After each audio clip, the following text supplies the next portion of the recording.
Not everything that breaks you open is breaking you. Sometimes the thing that cracks the surface is the most merciful thing the universe could offer because what was beneath the surface needed air, needed light, needed the particular clarity that only arrives when the comfortable version of reality finally gives way to the true one.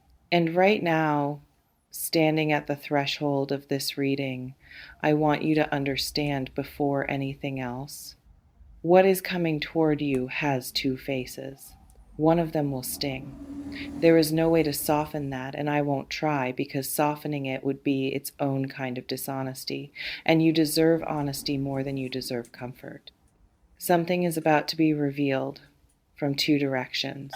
Two people, two truths, two pieces of information that have been moving toward you like weather systems you could feel in your bones before you could see them in the sky. But the second face, and this is the part I need you to hold on to as we move through this together, the second face is extraordinary. Not as consolation, not as a spiritual band aid placed over a wound to make it feel more manageable, as genuine, tangible, specific reward. The kind the universe delivers only to people who have been tested enough to earn it. You are about to be tested, and then you are about to be rewarded twice. Let me tell you about the first person.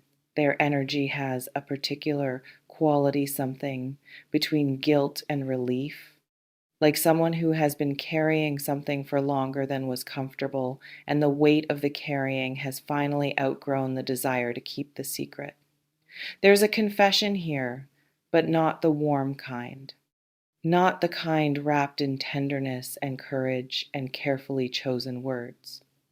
This is the kind of confession that arrives because continued concealment became impossible, not because they finally found their integrity, but because the truth became too large for the space they were trying to contain it in. What they tell you or what you discover about them will rewrite something. A story you've been telling yourself about a relationship, a situation, a version of events that you accepted as true because you had no reason to question it. And when the rewrite happens, there will be a moment, just a few seconds maybe, where your mind goes very white, not blank, white. The particular internal color of a reality being recalibrated while you stand inside it trying to get your footing. You will get your footing. But first, let yourself be unsteady. Let the ground shift. Don't perform composure for anyone, including yourself. The steadiness will come back, it always does for you, because your nature is fundamentally rooted even when events are trying to convince you otherwise. But it will come back more honestly if you let the shaking happen first. What this person concealed, what you're about to know, was about them, not about you. I want to plant that thought somewhere deep and make sure it stays there because the mind has a habit in moments of painful revelation of turning the question inward, of asking what you missed, what you failed to see, what it says about your judgment that you didn't know. That inward turn is not wisdom. It's self-punishment dressed in the clothes of self-examination. The truth about this person's concealment reflects the limits of their courage, not the limits of your perception. You were not deceived because you were naive. You were deceived because they were deliberate. There is an enormous difference, and collapsing that difference, making their dishonesty a verdict on your intelligence, would be one of the more unnecessary wounds available to you in this moment.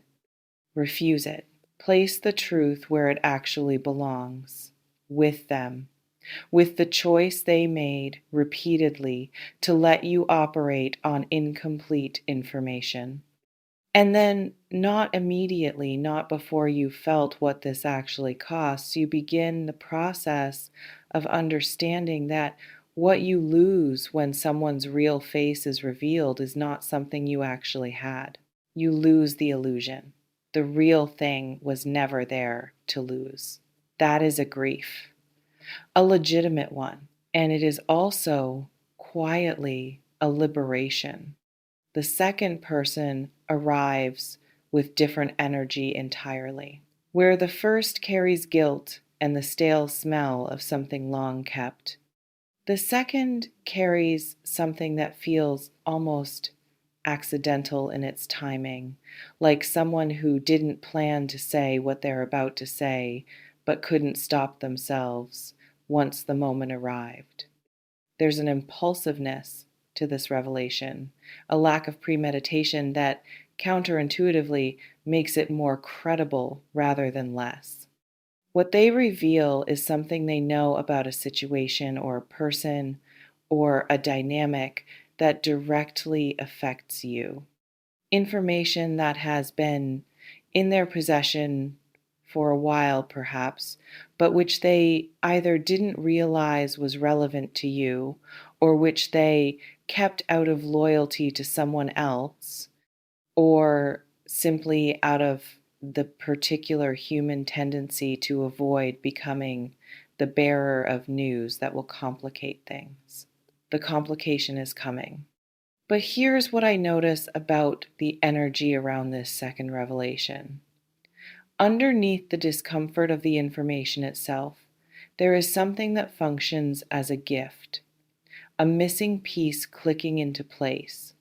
One of those moments where you realize that several things you've been trying to understand separately were actually parts of the same picture, and now, with this final piece, the picture resolves. You see it whole for the first time. And seeing it whole, even when the whole is harder to look at than the fragments, is always better than the partial vision. Always. Because you cannot navigate accurately by incomplete maps. I want to talk about what happens in your body when both of these things arrive, because the physical experience of receiving difficult truth is real, and pretending it's purely a mental or spiritual event would miss something important. There will be a tightening somewhere specific, your chest or your throat or the space just behind your sternum where emotion tends to pool before it finds its direction. A contraction, like something inside you bracing. And along with that contraction, something that feels uncomfortably close to anger, though it might initially present itself as shock or sadness because those feel more manageable. Let the anger be what it is. It's information. It tells you what you valued, what you expected, what you believed the relationship or situation to be. It tells you where you were operating in good faith while others were not. Anger in this context is not a reaction to be managed down into something quieter as quickly as possible. It's a signal about your own integrity, about the fact that you held yourself to a standard that was not reciprocated. Honor the signal, feel it fully, move through it rather than around it. And this is where Virgo energy becomes its own remarkable thing, you will do what you always do. You will begin to understand, not to excuse, not to explain away what happened into something less than what it was, but to see the full dimensional reality of why people do what they do and how circumstances shape decisions, and what was true and what wasn't, and what remains and what can't survive the revelation. That capacity to understand without excusing that is one of your finest qualities. It will serve you enormously in what's coming. Now, the rewards, and I want to be absolutely precise here, because this is not spiritual consolation. This is not every dark cloud has a silver lining, times wrapped in more poetic language. What I'm reading in your energy is specific, tangible, already in motion reward that is structurally connected to the painful revelations caused by them.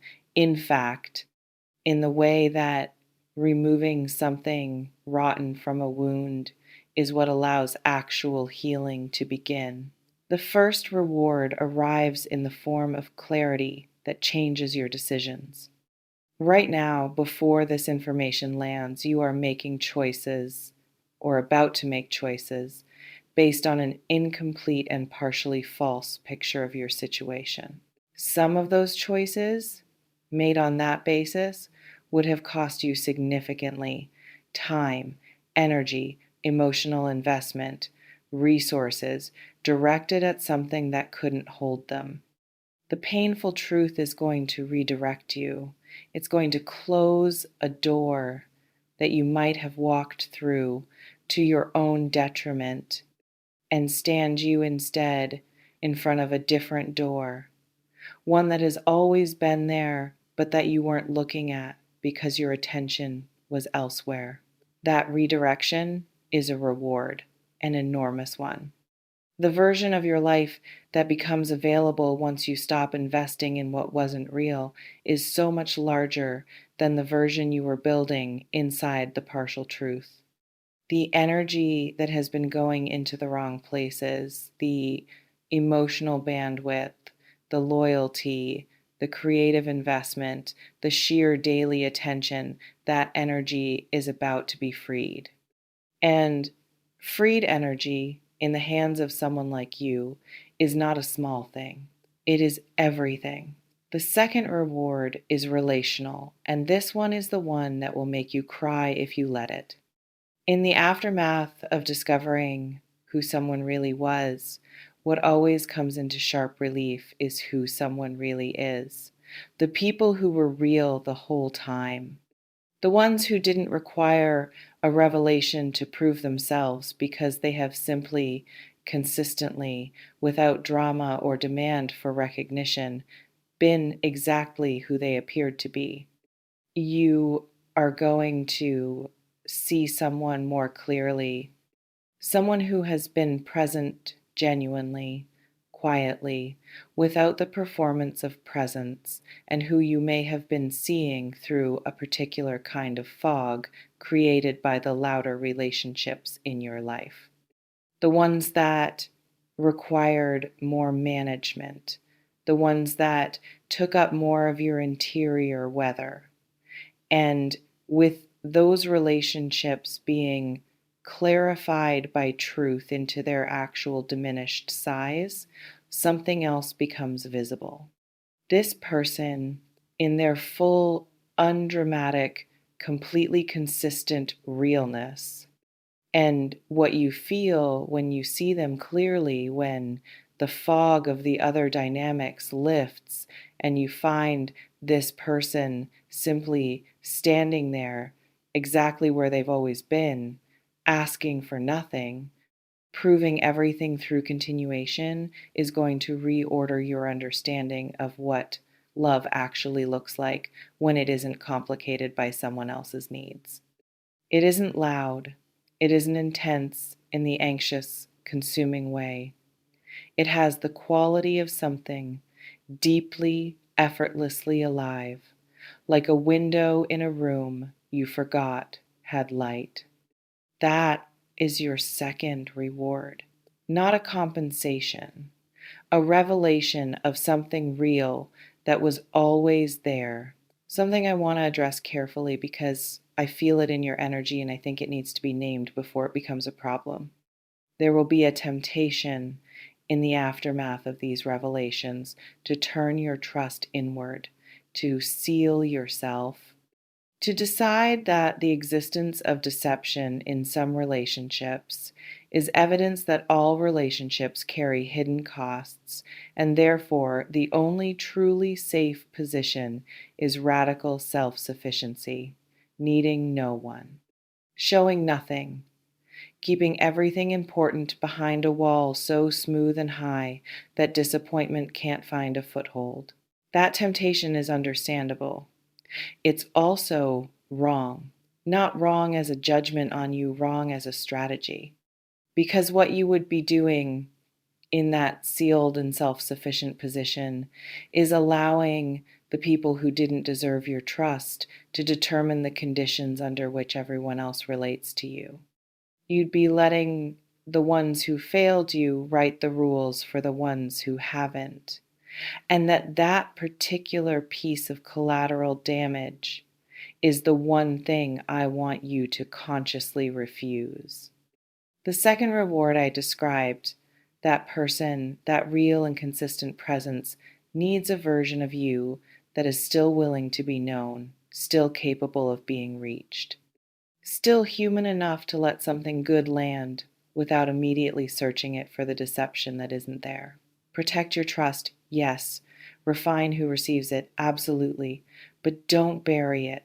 It is one of the most valuable things you carry. Here is the arc of what I see the full shape of this season, from where you stand now to where you'll stand when it has moved through. You receive the painful truths, both of them. You feel what they cost, the grief of it, the anger of it, the quiet exhaustion of recalibrating a reality you thought you understood. You allow yourself that experience fully, without rushing the timeline of your own processing. You don't perform recovery before recovery has actually happened. And then gradually, not all at once, in the way that real things shift, the landscape changes. The weight that was yours to carry because you didn't yet know it was false gets set down. Your attention, your energy, your extraordinary capacity for devotion all begin flowing in the directions that can actually hold them. The relationship that is real deepens in the space created by the honesty. The decisions you make from the full truth serve you in ways that decisions made from the partial truth never could. 6 months from where you're standing, your life looks different in ways that are difficult to trace back to a single moment, but they trace back to this one, to the painful thing that turned out to be the hinge. The revelation that felt like loss and turned out to be redirection, the crack in the surface that let the real light in. Virgo, the universe does not reward passively. It rewards through process, through the mechanism of truth landing on someone who can actually work with it rather than flinching permanently away. You are someone who can work with truth, even the painful kind, especially the painful kind, because your nature is fundamentally oriented toward understanding, toward using what you know, toward building something real on honest foundations rather than comfortable ones. That orientation is why the rewards are yours, not because you suffered, because of what you do with the suffering. Because of the particular quality of grace with which you move through the hard things, feeling them fully, understanding them honestly, and then doing the quiet, remarkable work of continuing. You always continue. That is not a small thing. That is, in fact, everything. 2 truths are coming that will hurt, and behind them already formed, already waiting, already entirely yours. 2 rewards that will make the truth worth knowing. Receive it all, every sharp edge and every gift. The whole complicated, completely necessary, ultimately luminous package of what this season holds for you. It is taking you somewhere real. It has always been taking you somewhere real. This reading carries weight, I know that. If something landed for you today, something you've been sensing but couldn't name, I'd love to hear it in the comments. What you share in this space matters more than you know. To me and to every Virgo reading along with you.